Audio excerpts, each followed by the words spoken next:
Hello friends, কেমন আছেন সবাই? নিশ্চয়ই ভালো আছেন। আমার আজকের এই ভিডিওটি প্রিয় ছাত্রছাত্রীদের জন্য। বিষয় খুব দ্রুত পড়া মুখস্থ করার কৌশল। Daily routine. একটি ডেলি রুটিন বানিয়ে নিন। এমনভাবে রুটিন করুন যাতে একটানা পড়ার সময় 40 মিনিট থেকে 1 ঘন্টা পর্যন্ত হয়। মাঝে বিরতি নিন। 5 থেকে 10 মিনিট গান শুনুন অথবা বাড়ির সামনে পায়চারি করুন। এতে মাইন্ড ফ্রেশ হবে। আগ্রহ সৃষ্টি। আমাকে পড়তে হবে, পড়তে হবে, পড়তেই হবে কথাটি দিনে 10 বার ভাবুন। হাতে কলম থাকলে যে কোনো জায়গায় লিখে ফেলুন, আমাকে পড়তে হবে জানার জন্য, আমি পারব। সবচেয়ে নির্জন সময় নির্বাচন। সময় ও পরিস্থিতি আমাদের মনকে নিয়ন্ত্রণ করে। দিনের মধ্যে এমন সময় বাছুন যখন আপনার মাথা ফাঁকা থাকে। সূর্য ওঠার 1 ঘন্টা আগে ঘুম থেকে উঠে পড়ুন। নিজেকে ফ্রেশ করে সবচেয়ে কঠিন বিষয়টি পড়তে বসুন। বহুদিন মনে থাকবে। রিকল করুন।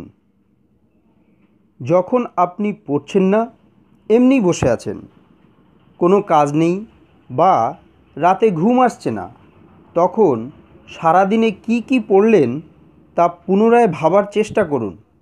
কোথাও মনে না পড়লে তক্ষুনি বই খুলে দেখে নিন। অলসতা করবেন না। এটি বারবার করুন, অভ্যাসে পরিণত হবে। কলম দিয়ে বিশ্বজয় সম্ভব। কলমের শক্তিকে অবহেলা করবেন না। যে কোনো পড়া 5 বার পড়লে একবার লিখে ফেলুন।